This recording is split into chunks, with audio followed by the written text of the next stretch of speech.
Hi everyone, my name is Jackie Berknes-Gartman. I'm a GI and liver pathologist at Johns Hopkins, and today I'm going to be talking about early autoimmune metaplastic atrophic gastritis, or AMAG. So usually when we're thinking about AMAG, we're thinking about kind of the end stage of that process where we have atrophy, meaning we've lost our parietal cells. We have metaplasia, meaning that we have things like intestinal metaplasia, pancreatic metaplasia, pseudopyloric metaplasia. But in the earliest forms of AMAG, we actually don't have the significant atrophy and metaplasias yet. And really what we're going to be focusing upon is a deep chronic gastritis that's injuring the parietal cells. And given that this process is targeting the parietal cells specifically, it's going to be confined to the gastric body or the oxyntic mucosa rather than the antrum or the antral mucosa. So I'm going to today be showing you an example of early AMAG.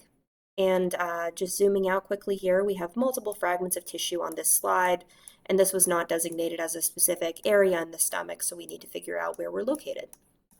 So let's go ahead and look at this first piece of tissue. And what I see is that I am in oxyntic mucosa. So the way I can tell that is when I go to higher magnification, I can see some of these parietal cells here that have eosinophilic cytoplasm. It is a bit of a weak stain, but we do have some eosinophilia in here, centrally placed nuclei. So we do have parietal cells here. And the thing that I'm seeing that's abnormal is that we have this deep chronic inflammation. So we have at low power an increased dot density from all of those inflammatory cells. And we can see that it's kind of crawling up from the bottom of the mucosa rather than starting at the top, such as H. pylori would do. So we have all this chronic inflammation crawling up, and we can even see that it's going around these glands and damaging these glands. And if I go to higher magnification to try to characterize the cells here, I do see some plasma cells as well as some lymphocytes. So again, we have this deep chronic inflammation that's crawling upward and injuring the oxyntic glands. So let's keep going. Here we have another fragment. This appears to also be oxyntic mucosa because I can nicely see some pink parietal cells here. Again, we have this chronic inflammation that seems to be damaging these glands. We're going to skip over that piece just because it's fairly small. Going along here, we have the same pattern. Again, we're in the oxyntic mucosa. We have parietal cells, and we still have this deep chronic inflammation that's crawling upward and injuring the glands. And then I get to a piece of tissue that looks different. So at low power, this piece of tissue looks like it does not have that inflammatory infiltrate. And when I go to higher magnification, I can tell that this is actually antral mucosa because I no longer see my parietal cells here.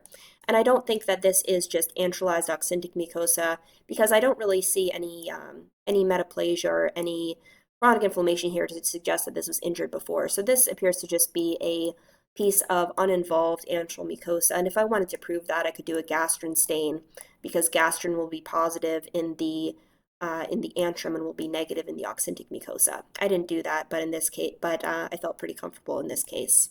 So now we keep on going. Now we're back to our oxyntic mucosa. Again, we can see some parietal cells in here. And same exact pattern where we have this dense chronic inflammation in the deep mucosa.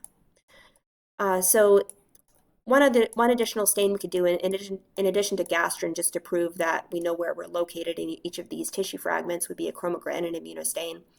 Chromogranin will label ECL cells, and in early AMAG, you do typically get some ECL cell hyperplasia, which can be nodular or linear.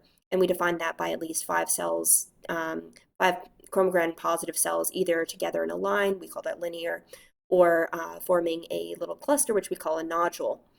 I unfortunately do not have that scanned for this particular case, but we would expect there to be ECL cell hyperplasia in an early AMAG case. So summarizing how we can detect this, we're looking for differences between the oxyntic mucosa and the antral mucosa, where we have this oxyntic predominant inflammation. Specifically, we're looking for this deep inflammation that's crawling upward and damaging the oxyntic glands. And that will alert us that we need to look for early AMAG. And again, we can do gastrin to prove that we know where we're located, and we can do chromogranin to look for our ECL cell hyperplasia to confirm this diagnosis. And that's it for today. Thank you for listening.